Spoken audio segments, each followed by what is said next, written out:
When your child is sick, it feels like your whole world just shrinks down to the size of their bed. It's just this intense mix of worry and wanting to do anything and everything to make it better. So this explainer, this is for you. It's meant to be a clear, calm guide through all that uncertainty, giving you the information you need right when you need it. So, here's how we're going to do this. First, we'll try to see sickness through a child's eyes. Then, we'll get into some common issues with the lungs and the heart. And we'll wrap up with what is, without a doubt, the most important part of this whole equation, your role in helping them get better. To give the absolute best care, we first have to get on their level. We've got to understand how a child's mind even tries to make sense of being sick. Because trust me, it's totally different from how we see it. And knowing that difference is a game changer. It's such a crucial question, isn't it? What's going on in that little head? Are they scared? Confused? Do they maybe think they did something wrong to deserve this? Getting a glimpse into their world really changes how we talk to them, how we comfort them. It changes everything. Just look at how their understanding evolves. For a little one, say a toddler or preschooler, getting sick can feel like magic, or even like a punishment for misbehaving. So to them, getting better means you have to follow the new rules, like taking your medicine. As they get a bit older, they start to get the idea of germs from the outside world, but they still feel kind of powerless, like sickness is just something that happens to them. It's not until they're teens that they can really grasp all the different things that can cause an illness, and that's when they can start being an active partner in their own care. Knowing this helps you meet them where they are. All right, so now that we have a better handle on what a child might be feeling emotionally, let's switch gears from the psychological to the physical. We're going to dive into some of the most common reasons a child ends up needing medical help. Okay, I know words like respiratory and cardiovascular can sound pretty heavy and intimidating, but our whole goal here is to just pull back the curtain. We want to show you what's really happening inside your child's body so you can feel a little more informed and maybe a little more in control.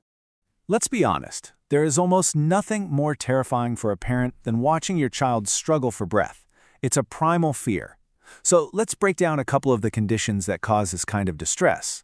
First up is croup. And yeah, don't worry about that long medical name. All it really means is that the upper airways, we're talking the voice box and the windpipe, have gotten swollen and inflamed. And it's that swelling that narrows the path for air, which is exactly what causes the classic symptoms. And believe me, once you hear croup, you don't forget it. The most famous sign is this loud, harsh cough that sounds exactly like a seal barking.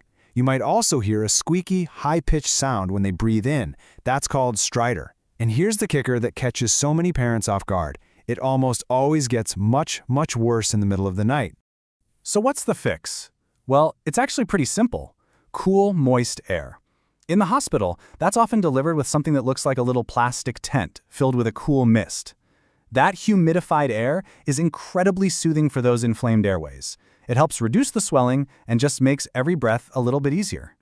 Now, croup is usually a one-and-done kind of viral thing. Asthma, on the other hand, is a chronic condition. This means there's an ongoing inflammation in the airways that makes them super sensitive to all kinds of triggers, things like dust, pollen, or even just catching a cold. To really manage asthma well, doctors need data. They need numbers. And that's where these tools come in. They might look a little technical, but they're not scary at all. They're just for measuring things. The spirometer over on the left measures how much air a child can blow out, and the peak flow meter on the right measures how fast they can push it out. It's all about getting a picture of how open or tight their airways are.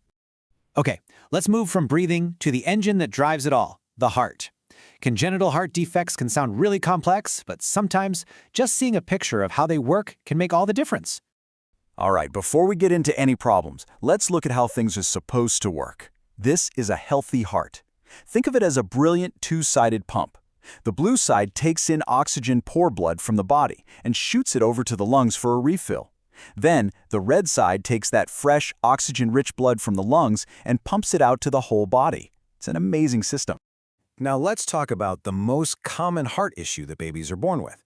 It's called a ventricular septal defect, or VSD for short.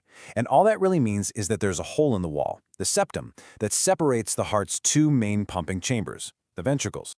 And this picture just makes it so clear. See, on the left, you have that normal, efficient flow, with the red and blue blood kept totally separate. But on the right, with that VSD, that little hole lets some of the oxygen-rich red blood leak from the high-pressure left side back over to the right side. That means it gets sent back to the lungs again for no reason. This extra unnecessary loop makes both the heart and the lungs have to work way, way harder. Now, for some of the more complex heart conditions, there's a specific event parents need to be on the lookout for. It's called a hypercyanotic spell, but everyone just calls it a TET spell. Basically, it's a sudden, scary drop in the amount of oxygen in the blood. So, here's what you need to watch for. A child's skin, lips, and fingernails might suddenly turn a deep shade of blue. This often happens right after they've been crying hard or even during feeding. And what's absolutely fascinating is that toddlers who have this condition will often instinctively squat down on their own. They just do it. That squatting position actually helps push more blood flow towards their lungs. So the key takeaway here is that if you see this happening, the best response is to immediately put the infant in a knee-chest position, which does the exact same thing as squatting and helps them recover. We've talked about the medical side of things, and we've talked about what the child might be thinking and feeling. But now we need to talk about the most powerful person in this whole process, and that's you. You are not just a visitor. You are an absolutely essential member of the healing team. Okay, leaving the hospital can be really nerve-wracking. This checklist can be your lifeline. First, don't be shy. If there's a procedure you have to do at home, have the nurse watch you do it over and over until you feel totally confident.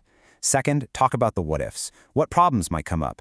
And third, you have to be absolutely certain you know who to call if things go sideways. And finally, never walk out of that hospital without a follow-up appointment already booked. This piece of advice right here is so simple, but it is so profound.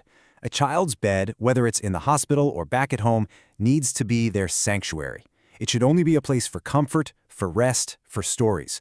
By keeping anything scary or painful, like a shot or a breathing treatment they hate, out of that space, you protect their sense of safety. So, we've talked about medications and high-tech machines and all these different techniques, but when you strip all of that away, what's really at the core of it all? What is the single most powerful tool for a child's healing? It's you. It really is. Your calm presence, your comforting touch, your voice speaking up for them when they can't. That is the most potent medicine on the planet. Never ever underestimate the incredible healing power that you bring just by being there.